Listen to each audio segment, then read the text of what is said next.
Halo dulur, selamat datang di channel Maido United. Di video ini kita akan membahas upacara perpisahan David De Gea yang dibalut dengan laga kontra Fiorentina. Laga ini sejak awal memang bukan serta-merta soal kemenangan, tapi ada perayaan yang tertunda antara De Gea dengan Manchester United.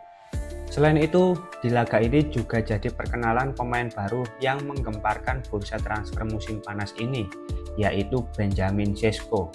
Penasaran dengan jalannya pertandingan Manchester United lawan Fiorentina? Langsung aja kita bahas sama-sama. Ruben Amorim sebagai pelatih Manchester United turun dengan formasi pakemnya 3-4-3 atau 3-4-2-1. Lini pertahanan diisi oleh trio Harry Maguire, Leny Yoro, dan Aiden Heaven. Lini tengah ada duet Casemiro dan Bruno Fernandes yang diapit oleh Amad Diallo di pos wingback kanan dan Patrick Dorgu di pos wingback kiri. Untuk lini serang, Bryan Mbeumo dan Matheus Cunha menjadi penopang Mason Mount yang diplot sebagai ujung tombak. Di lain sisi, Stefano Pioli sebagai pelatih Fiorentina turun dengan formasi 3-5-2 yang menggambarkan formasi khas ala Italia. Di awal laga, Fiorentina bermain cukup agresif. Terlihat jelas di sini saat Leny Yoro sedang build up ke Bryan Mbeumo, pemain Fiorentina dengan cepat melakukan intercept dan melancarkan counter attack lewat Moise Kean yang tanpa penjagaan. Dua pemain Fiorentina bentuk kelebaran guna mencari ruang sebelum melakukan crossing. Aiden Heaven berhasil melakukan blocking, namun bola masih bisa dimanfaatkan oleh Moise Kean. Beruntung masih belum berbuah gol. Tidak butuh waktu lama bagi Fiorentina untuk membobol gawang United. Terlihat pada klip ini, lewat situasi sepak pojok, Som yang tanpa penjagaan bisa bergerak leluasa dalam mencari celah. 1-0 Manchester United belum panas. Ini kayaknya para pemain masih terlena dengan fasilitas baru yang mewah di Carrington. Sebagai tuan rumah, Manchester United berusaha mengejar ketertinggalan lewat beberapa upaya. Seperti pada momen ini, Mbeumo yang menjadi eksekutor free kick bisa dimaksimalkan dengan baik lewat sundulan Harry Maguire. Namun sayang, arah bola belum tepat sasaran. Bruno dan kawan-kawan tidak pernah menyerah dalam mencari celah.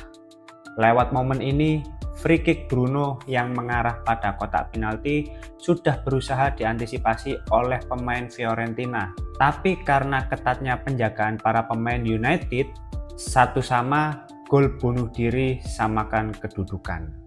Di laga ini kita lebih sering melihat Bryan Mbeumo sebagai eksekutor di situasi bola mati. Lewat free kick, dia kembali ciptakan peluang berbahaya yang diselesaikan dengan sundulan dari Leny Yoro. Namun sayang, David De Gea masih menjadi shot stopper yang handal. Di sini kita juga bisa melihat secara statistik Bryan Mbeumo menunjukkan performa yang positif dengan 86% akurasi passing, 44 sentuhan, 4 crossing yang dicoba, 4 crossing berhasil, 2 pelanggaran dimenangkan, dan 2 kali melakukan take ons. Salah satu pembelian yang langsung memberikan dampak bagi United.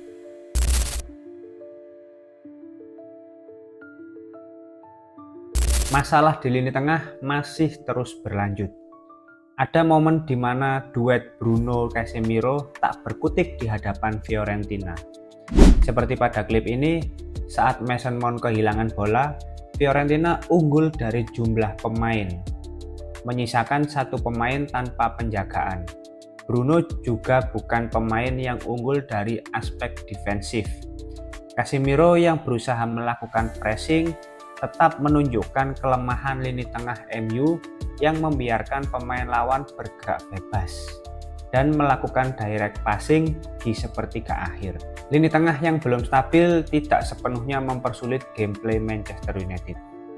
Seperti pada klip ini, Amad yang diplot sebagai wingback kanan berikan passing ke Bruno yang secara tidak langsung menarik pemain lawan dan beri ruang bagi Matheus Cunha. Dengan cepat, Cunha yang bisa bermain di ruang sempit melepaskan tembakan di luar kotak penalti dan masih belum berbuah gol. Ada satu momen menarik di laga saat melawan Fiorentina. Sepertinya kebuntuan Manchester United dalam mencetak gol membuat Harry Maguire naik pitam. Dia dengan cepat melakukan intercept dan kontrol bola seorang diri yang diakhiri lewat tendangan kerasnya yang langsung dihentikan oleh David De Gea. Edan, sumpah edan. Di laga ini De Gea secara statistik menunjukkan performa yang gemilang dengan 41 sentuhan, 5 penyelamatan, 3 penyelamatan dari dalam kotak penalti.